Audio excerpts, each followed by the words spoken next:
Tonight joining me is Josh Baran, author of The Tao of Now. If you think enlightenment requires decades of spiritual practice and is reserved only for the chosen few, think again. Josh Baran shows his readers and will share with us, all of those listening tonight, that nirvana is staring them in the face. And in the book, his newest book, The Tao of Now, Daily Wisdom from Mystics, Sages, Poets, and Saints, Baran has collected teachings from both ancient and modern, from such notables as Ram Dass, Buddha, Eckhart Tolle, just to name a few. The Tao of Now draws wisdom from history's greatest mystical thinkers to guide your own quest for enlightenment in the right direction. In addition to the wisdom of these teachers, Josh, a former Zen monk and contributor to Tricycle, the Buddhist Review, offers his own inspirational commentary on experiencing nirvana. So we're going to be talking about that tonight.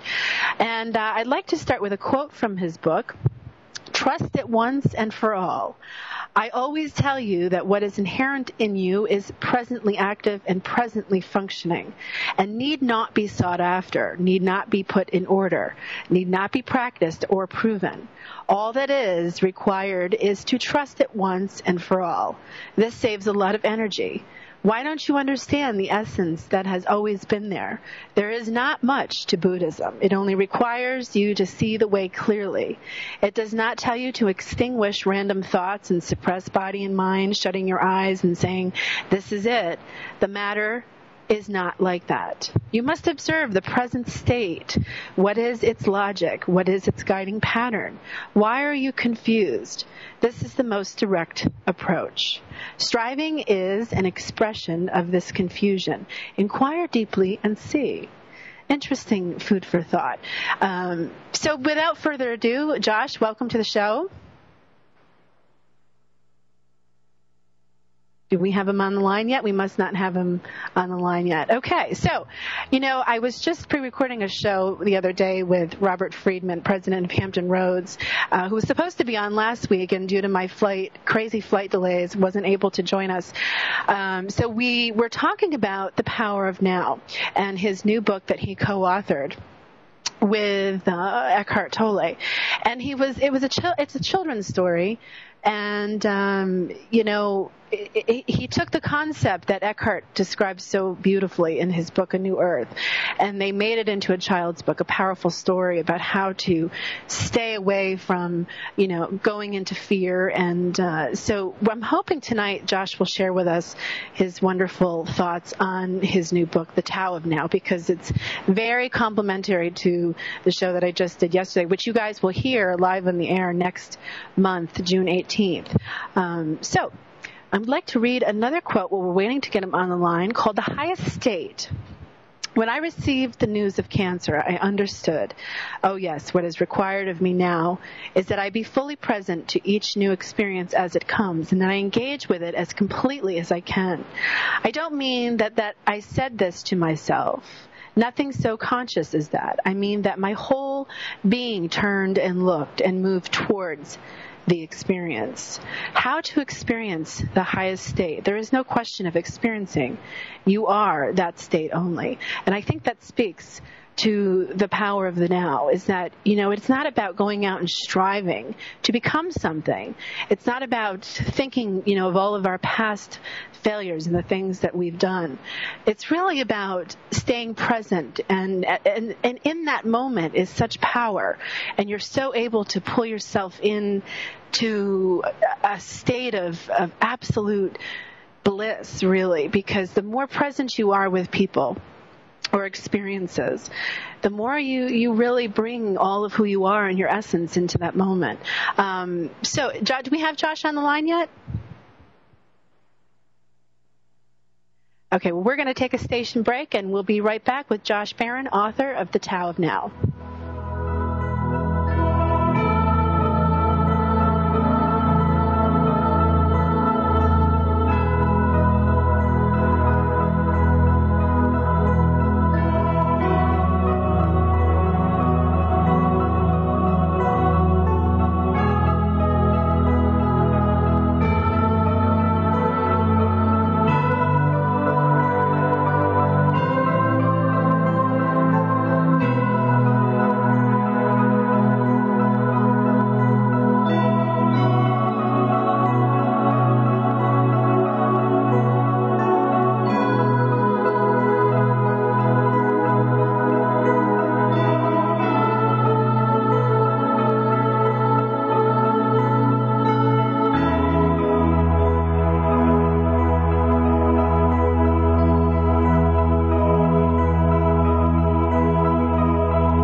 Jacqueline Wales, author of The Fearless Factor and host of Fearlessly Speaking on AchieveRadio.com. The funny thing about fear, self-doubt, and anxiety is it's normal. We all have it. But when we allow that fear to interfere with who we are and how we want to function in the world, that's when it gets complicated. You may feel you're living in a jungle surrounded by all kinds of dangers, but there's also incredible beauty in the jungle. With more than 30 years of personal development and 15 years of martial arts training, I found the keys to success in life are simple. The first step is you have to be willing to show up to the change. That's why I created the 4 easy steps to overcoming fear so you can truly start to live your best life now. It's easy because, like everything in life, we take it one step at a time. So let me be your guide through the jungle of life and sign up for my e-course.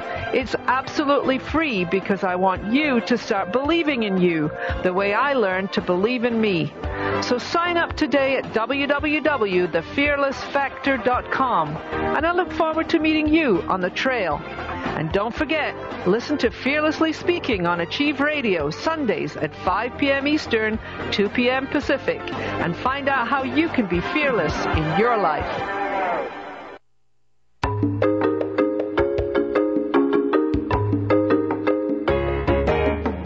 Get ready for a weekend of good old girlfriend kind of fun. The Ultimate Girls Getaway is your fondest childhood memory, but all grown up. Fun, friendship, and great food. Enjoy a real pajama party one night. An elegant little black dress cocktail dinner party another night. Fascinating presentations by renowned authors, entertainment, and delicious cuisine prepared by world-class Claremont chefs. Prepare yourself for the tranquil spas. Pick and choose what you would like to do. Join in on the seminars and activities, or just relax. Participants enjoy incredible cuisine, luxurious accommodations, and specialty events that entertain and inspire. It's a getaway where you don't need to cook, do dishes, make beds, put out garbage, or wash that one last load of laundry. It's really all about you, a time to relax, rejuvenate, and reconnect. Allowing yourself to truly let go, be silly, and bond with other women creates a special form of camaraderie and a unique and sometimes surprising level of self-awareness. Come for fun, bonding, friendships, and go home a nicer wife, mommy, and friend. For details, go to www.ultimategirlsgetaway.com. www.ultimategirlsgetaway.com.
Welcome back. Sorry about that.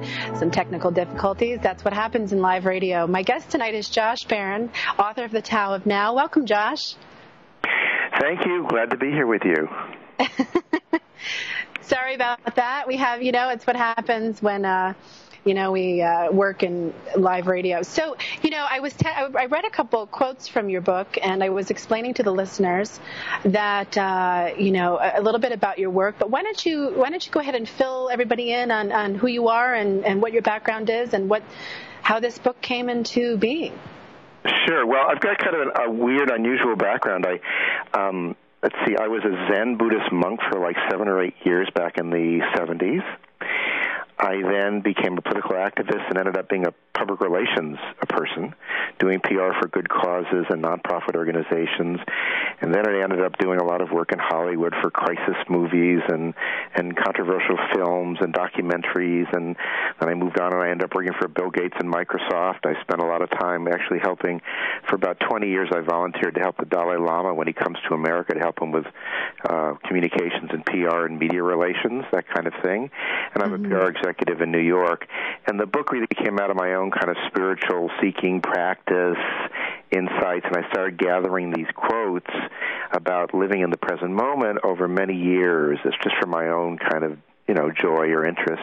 And then I would share them with friends, and we'd talk about them. And then somebody one day said, hey, you should put this together in a book, and we should find more interesting ones. And so the book came about, maybe 4 or 5 years ago, I started doing this.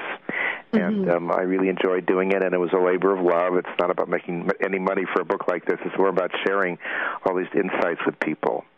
And so the book was, actually, first it was published as 365 Nirvana Here and Now, and then the new edition that came out is called the Tao of Now, which we thought was a bit more current kind of title. I like the title, actually, and I was telling the listeners before we were able to get you on that I had just pre-recorded a show this week with Robert Friedman, who talks about his new book, Milton's Secret, with Eckhart Tolle.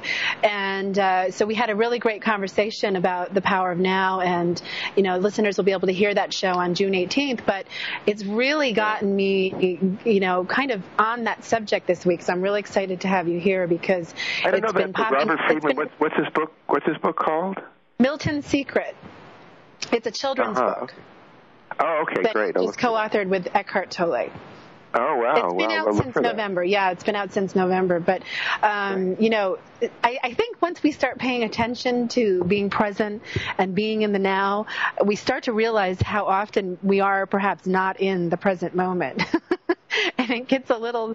Did you experience that? I mean, I'm just fascinated how people come to their own personal realization of, just how unpresent they are once they realize, once they're trying to be present. I think that insight, I think, propelled me into starting to meditate when I was a teenager back in the 60s, because I mentioned in my book is that I was invited to a music concert, some friends, to a Peter, Paul, and Mary concert. They were folk music stars back, during my time. And I was enjoying the concert, and I suddenly realized that my mind was chattering the entire time. I was listening. My mind was describing it to friends in my head, and it was talking about it, and it was just, and it suddenly struck me how unpresent I was to just totally listening to the music. And it was actually kind of disturbing. I began to see how my mind was always somewhere else, always in the future, mostly in the future, thinking about what I was going to say to people and do and planning and thinking and scheming and all the things that the mind does. And I thought, my goodness, what's going on here? And I didn't like how it felt. And that's what propelled me to start thinking about, following a path of meditation, which is why I got into Zen Buddhism, actually, way back then. Interesting story. I think a lot of kids can benefit from that. I think meditation is misunderstood, don't you, on some levels? Well, meditation can mean so many different things, and part of what I was been thinking about, lately, especially when I actually put this book together, is kind of a more gentle way to think about meditation as more of a constant state of kind of attention, awareness, presence, whatever you want to call it. Because when I took up Zen Buddhism, which is a very strict path, we would meditate sometimes 12 hours a day, sitting in lotus position, in a meditation hall. And you might do that for a week or even 10 days at a time. So it was a very, intense, almost militaristic kind of thing. Mm-hmm. And there are many, actually, Buddhists that do that. But most people can't do that, and it seems also very extreme at this point to me, though some people it might be fine. I mean, some people, they really want that kind of intensity. But for most of us, it's more about gently being attentive to our life in the moment. And that's kind of how I put the book together, to sort of point that out to people. Yeah, I like that. You did a wonderful job of putting together all those fabulous quotes. And, what came to mind when you were talking was 12 hours of meditation. Just, most people I know just don't have that kind of time in their daily lives. And they're raising families and working sometimes one or, 2, 3 maybe jobs. And, they know they want to do it. They try, but they just can't seem to find the time. So do you suggest to somebody who may have that kind of situation in their life, that it's okay even if you can get in 5 minutes? Because I know when I first started to meditate, getting in 5 minutes was a long time. Yeah, no, it felt like a long time. How about, did you experience that when you started? No, actually, a friend of mine wrote a book called 8-Minute Meditation, my friend Victor Davich. And some of your listeners might want to pick up that book because it's all about just doing it for 8 minutes. Because 8 minutes is the time between TV commercials when you watch a television show. It's like an American block of time, 8 minutes. And I think we can all find 8 minutes. It's possible, even with a family and kids, guess the kids are going to sleep, turn the TV off and go try to do that. Some people can find it before dinner. I mean, there are ways to do it, in other words. And I think that can even make a difference. And I know it may seem strange to actually time it, but sometimes it's good to actually time it just so it's real clear that you're going to sit down quietly and do it. But the other way to do it is not to do sort of seated meditation so much. It's just like, let's say you're going to walk to the store. Make that walking an awareness moment. Really just notice everything and really pay attention. Don't let your mind race ahead and think about your meeting, in 6 hours. Just walk to the store. Or when you ride the subway. I'm in New York, and I ride the subway a lot when I go to meetings and so on.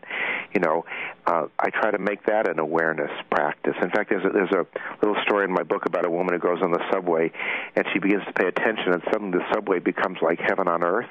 It's like this moment of radiant awareness about how perfect and wonderful everybody and everything is in the middle of that subway. So a mystical experience can happen anywhere because this is where it's at. In other words, we're not looking for something else other than the present moment. And so whatever you want to call it God or heaven or nirvana or whatever you want, is here and now as far as when you can see that. And so the idea is to begin to pay attention. So it can be when you're gardening or even washing the dishes.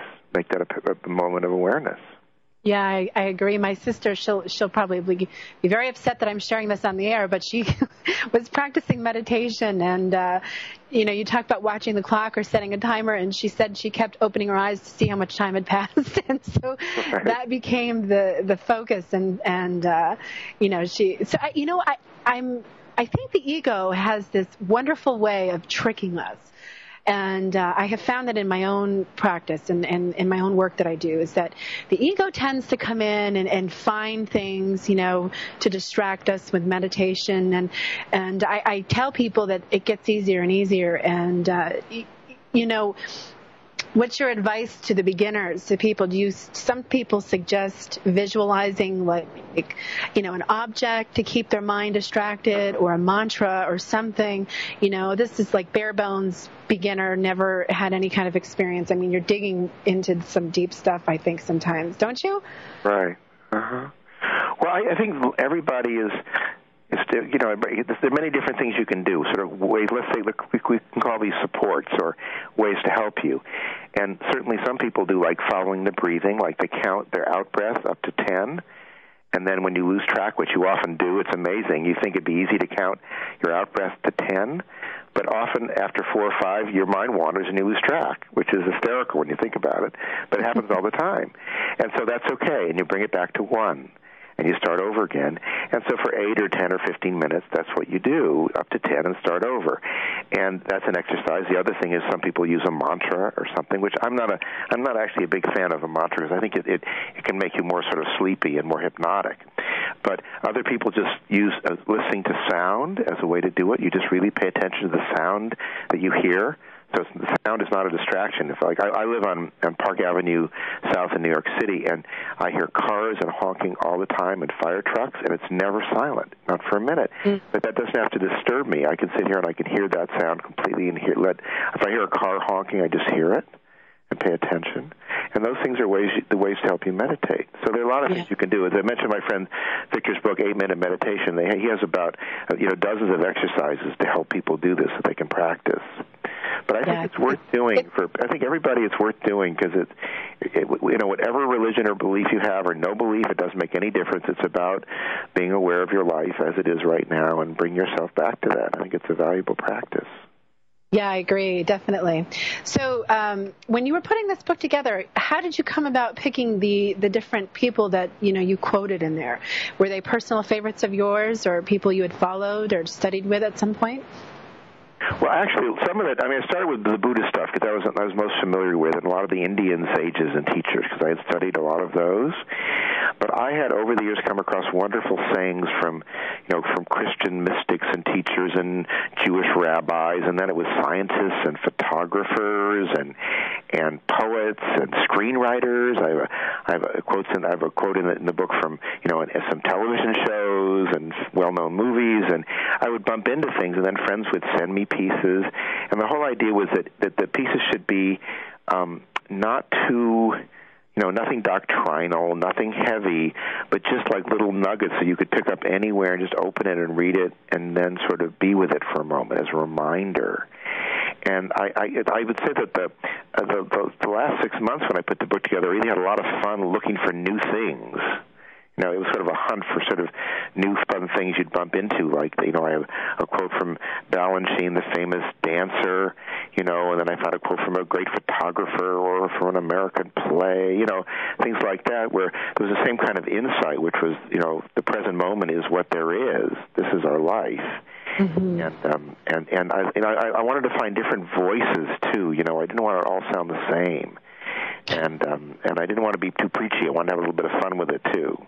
I think you did a great job, and it came out wonderful. And I'm curious to know, why a cell phone on the cover? Well, we're trying to find something more modern, but because usually people think of, the Tao. The word Tao is Tao, and it's a Chinese word for the way. But when people use those kind of ideas, it's always very kind of ancient and mystical. And we wanted something modern, and one idea was that the cell phone with a picture of clouds or Zen rocks or something on it, to give people a sense of it's here and now kind of thing, and very present. And so that was just the thought of it, make it a little bit more fun, and yeah. My first thought when I saw that was a direct line of communication to the eternal, all that is.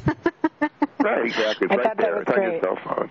In fact, my friend, there are people actually that have, for the iPhone, there are mindfulness meditations that you can download to your iPhone, and then you can listen to it. Yeah, there's a bunch of them now you can use. It doesn't work on my BlackBerry, but for the iPhone, people can. I bet there's more than a few, which would be fun too, because you just plug your earphone in, and you just do a little 5-minute meditation. And that would be, why not? And, so what else do you do?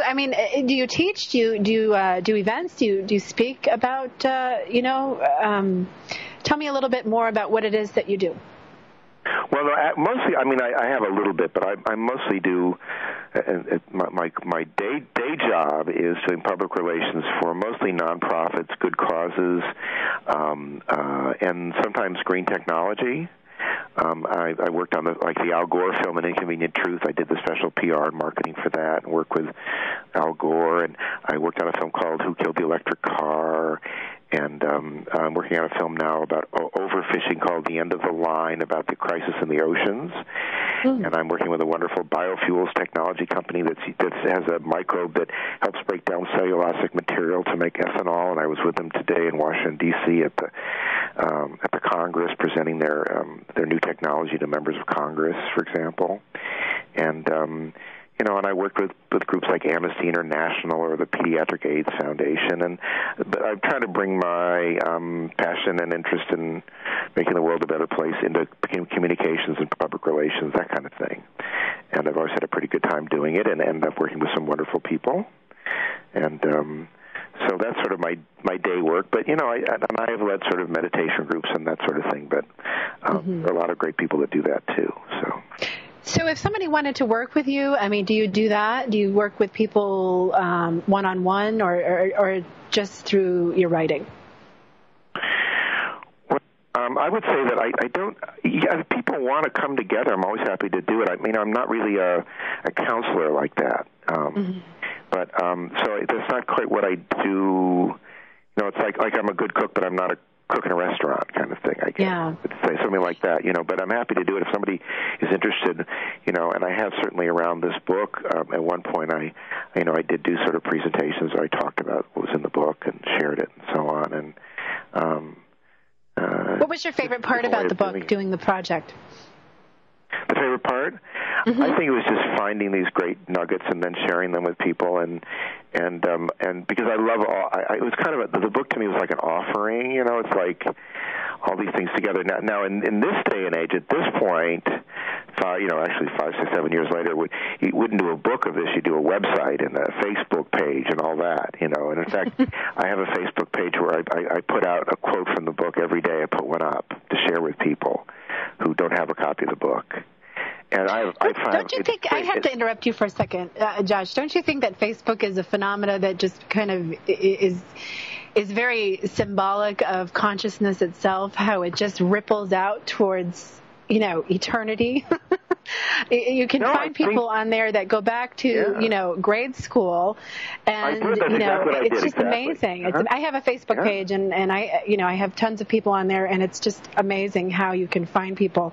But it reminds me of consciousness, and I was just having a conversation with somebody the other day about this, because, it starts with one connection, then another connection, and then another connection, and it just keeps going.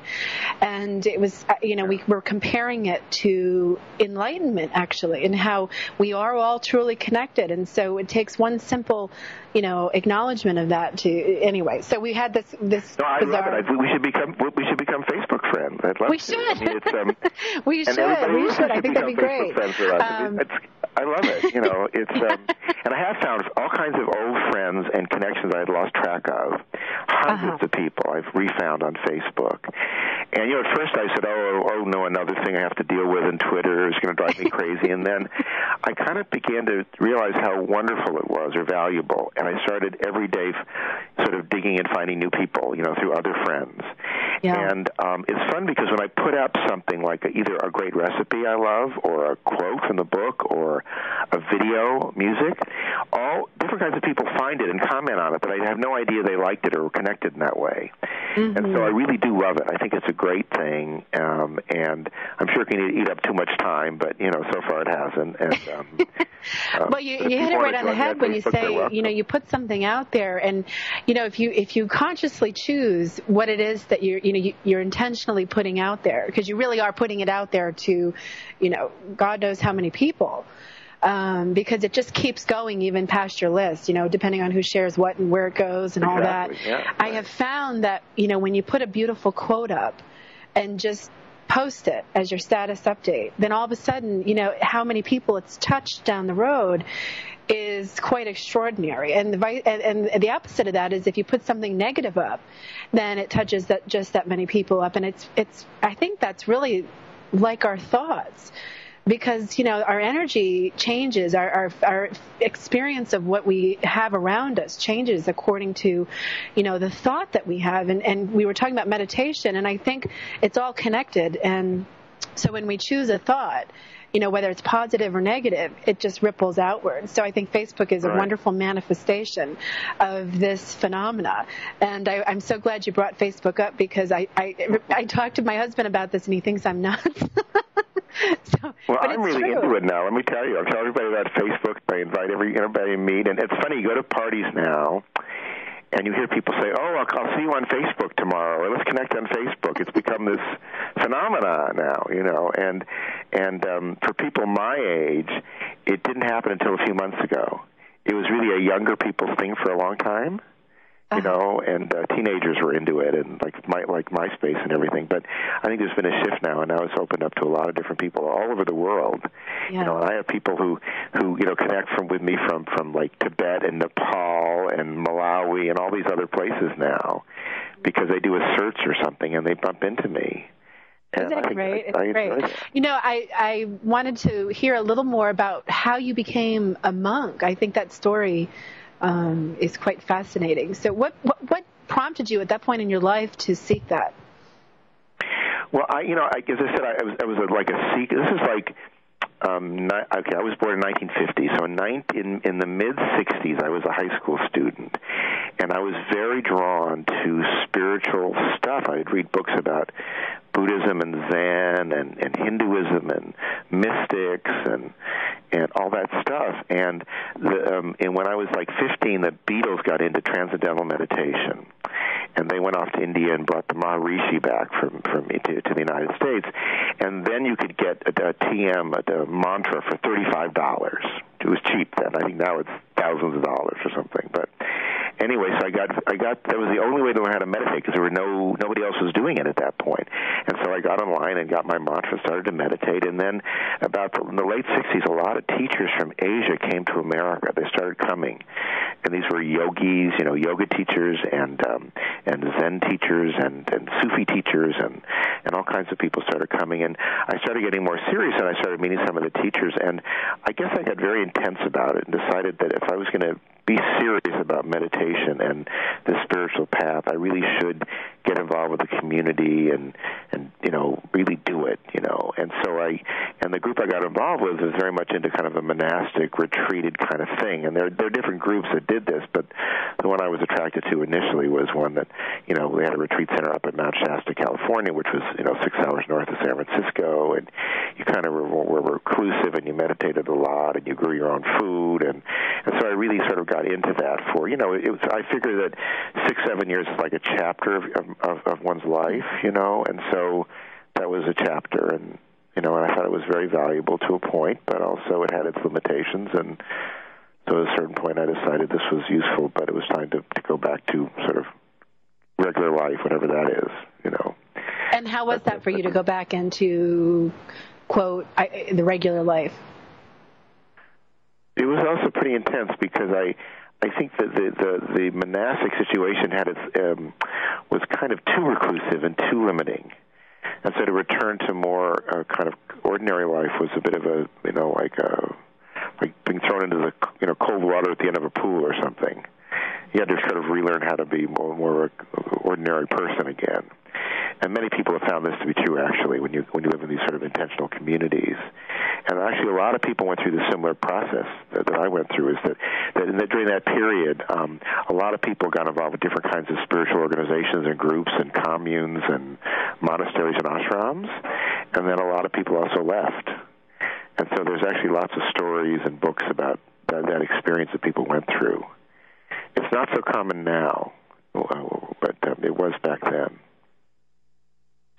So what do you think, today, I mean, it's a lot different today. And, when somebody wants to experience something spiritual, your experience was quite extraordinary, and you were able to leave your life to do that. I've done trips to Egypt, and when I come back from trips like that, it's kind of the same thing for me, because I've had this profound experience, and integrating, I call it re-entry back into your life. You're kind of re-entering, and it takes some time, and it takes some integration of your experience. And people often ask me, what it's like, and it's very hard to explain. And for example, this last time I came back from Egypt, a couple days after being home, I just went to the grocery store and just sat in the parking lot, and I couldn't get out of the car because I wasn't ready to go into the grocery store yet, because I just hadn't come back fully from my experience. Right. I think sometimes it's interesting. A lot of people go and, I have a lot of friends who are in the Buddhist world, and a lot of Buddhists do like a 7 or 10-day retreat where you're silent and you meditate for 10 hours a day, and you don't speak ever, and you eat silently, and you get up at 4 a.m. and all of that, and but when people come out, they often go through exactly what you're talking about. And I often make a joke of saying that when you leave the meditation center, you should go bowling or something. And people always laugh, but it's not totally a joke. It's this idea of you should re-enter the world of sound and movement and regular life. And the ultimate idea should be there should be no separation. In other words, if everything's meditation, then bowling is meditation, and going to a rock concert, would be meditation, or something like that, because you're just aware. It's just a different kind of experience, but you're just aware of it. So the awareness is present at the same time. So, but I think so. Being in the now is a meditation, then, right? Yeah. Mm-hmm. Yeah. Whatever it is, But I think also,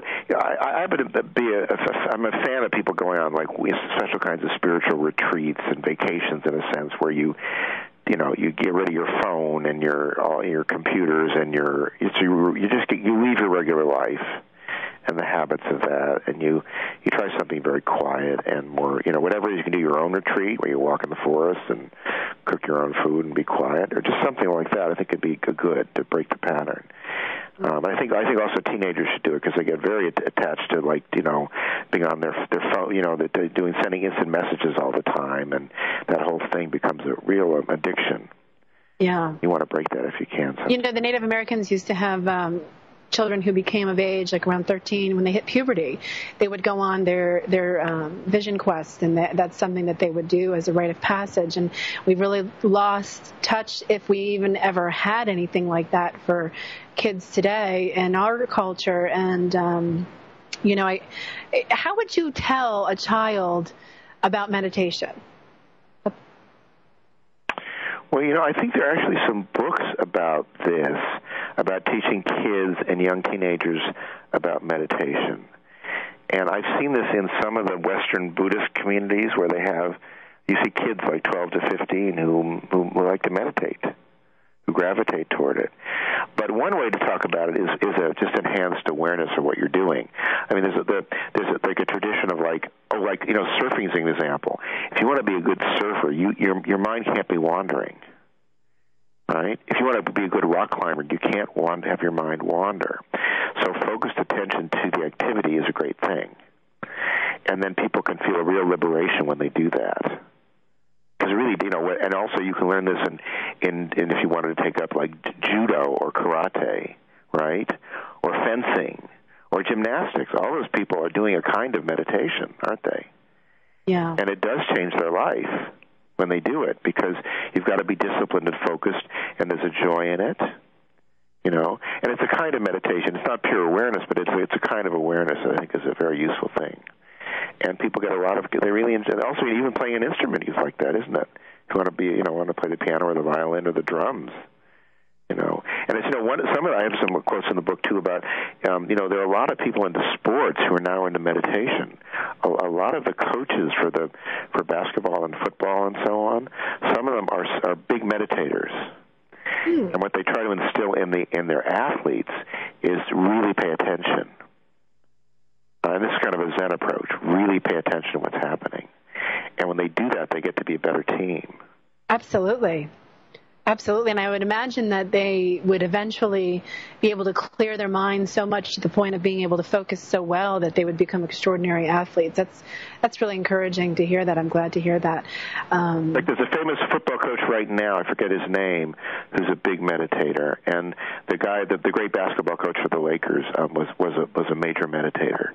And not that all their athletes, he didn't make them meditate. He didn't do that, because it's really, you don't want to force that on anybody. But he did bring in that awareness practice into them, and he did show them little exercises about really focusing. And it worked. I mean, it wasn't like it wasn't airy-fairy. It was very practical, and it was completely present here and now.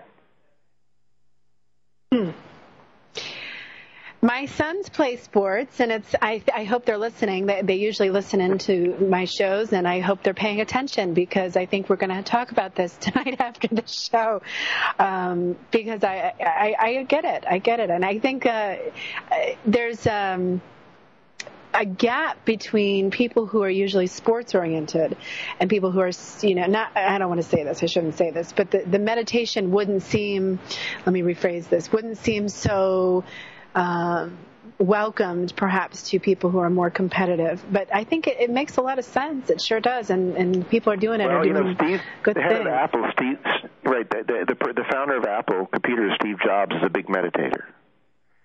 And many people in business use meditation to be more focused and more attentive. I mean, it's not, it's something that has a very practical aspect to it. I don't think it's the only aspect, but it can be very useful. And I have talked to lots of different people about meditation over the years, as an aid, and so it's but it's like anything else, it can be a little bit of work at first, but.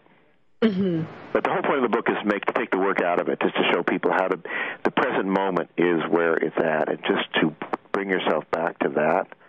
And as you find yourself always in the future or always in the past, in regret or in imagining something better or different, bring yourself back to just what you're doing, just walking, just washing the dishes, just breathing in and out. That's what this book is about, really. Because when you bring in the worry of the future and the fear, the pain or fear from the past, you're not in the present moment. And I think a lot of people miss that, is that, you can try to do it and you can set the intention to do it, but oftentimes, those things kind of creep in unexpectedly and they really change your experience. When you allow yourself to go out of the now, you have a completely different experience. And the reality around you is completely shifted. But when you stay in the now, miracles happen. I've seen miracles. I've had personal miracles happen to me, myself. I've seen it with other people. It's very common. If you stay in the now, you see synchronistic events instead of missing them. Don't you think? I do. I think there can be interest, yes, but sometimes it's just the ordinary that's so wonderful at that moment. When literally you really sit there and you just eat that apple or that peach with full awareness.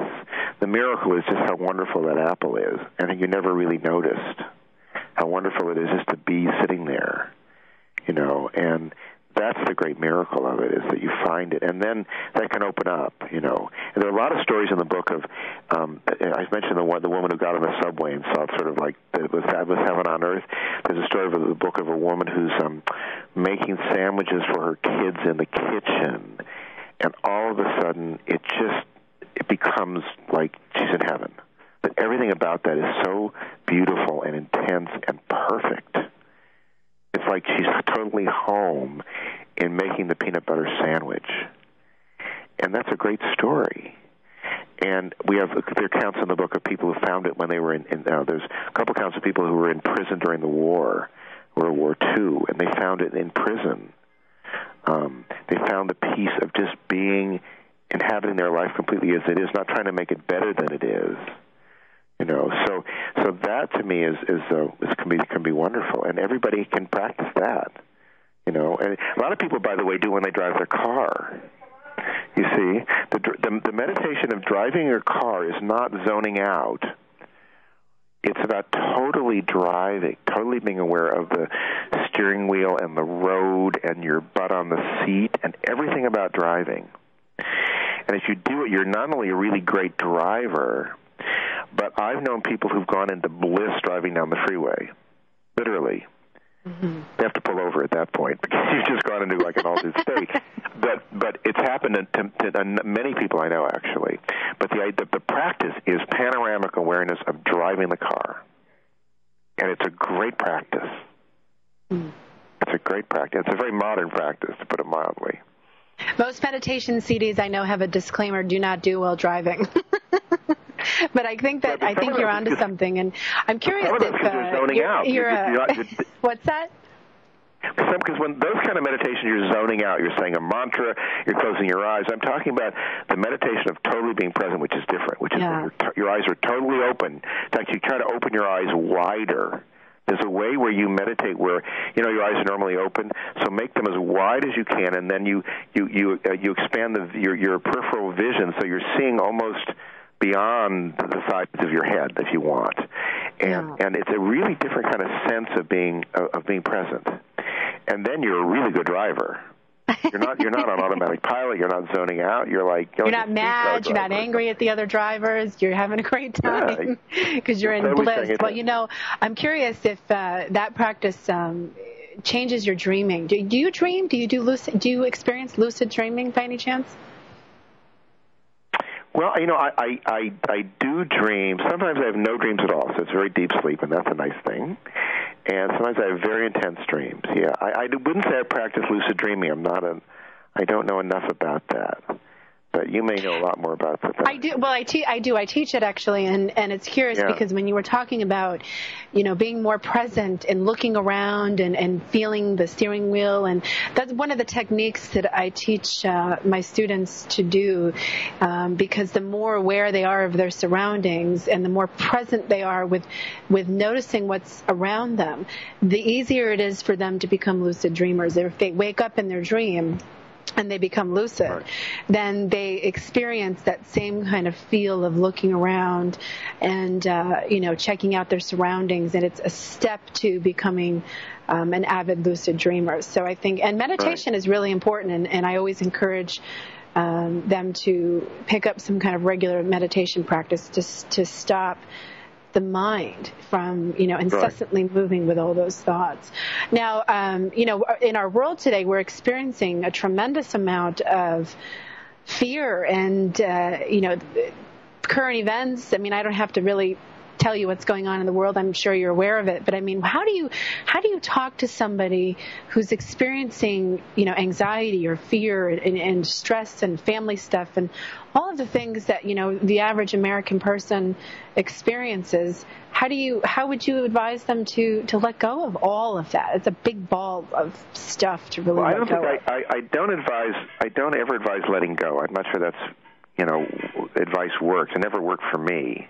Mm-hmm. I would have knew how to let go, would have done it. But I think that life, even before this economic issue that we're experiencing in America, for the world, I spent a lot of time in Nepal with people that are living on $4 a day, and they don't care about the stock market going up or down, or they don't care about the recession. They've been living that way for their entire life, and they've been living that way for generations.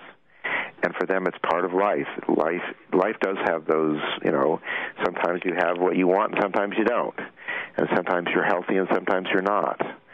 And part of the awareness is facing life as it is, not as you might, want it to be. And so, there are economic issues, but,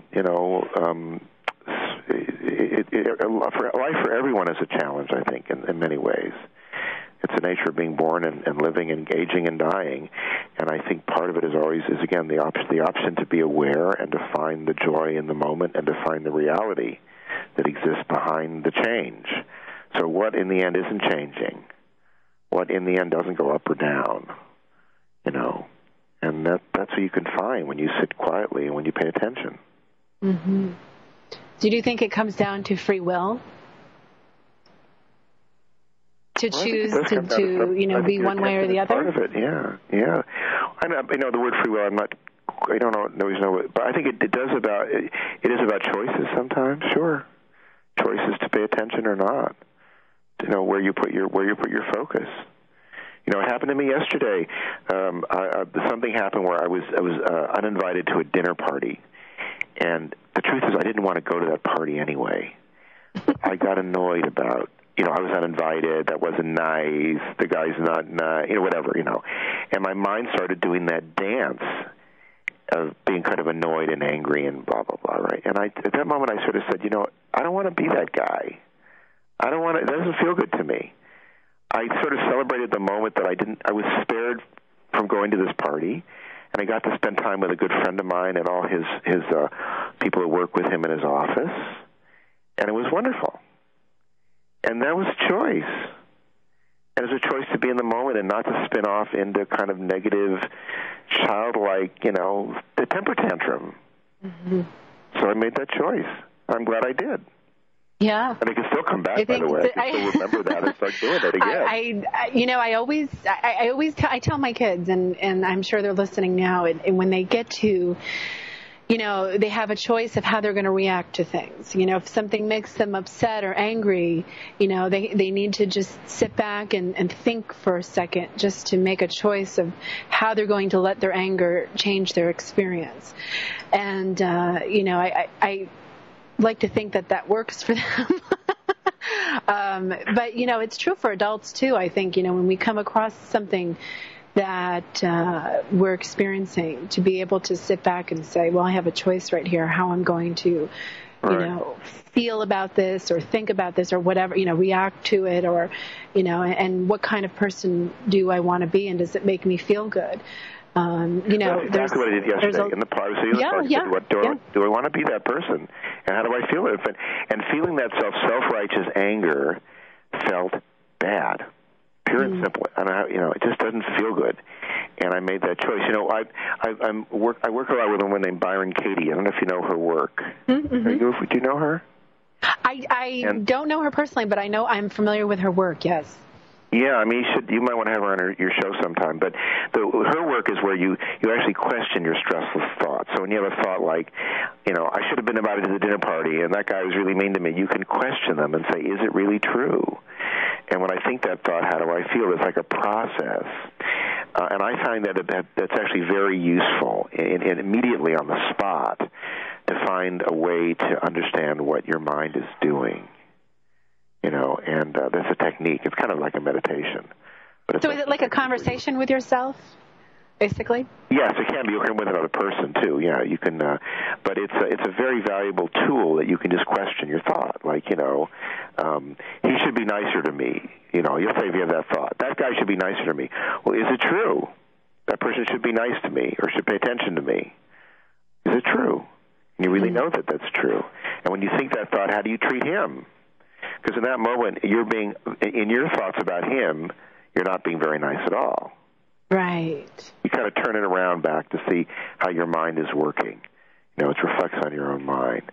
So there's ways you can sort of play with that, which can be very useful. But again, it's another kind of meditation. Food for thought, for sure. Josh, do you have a website people can find you at?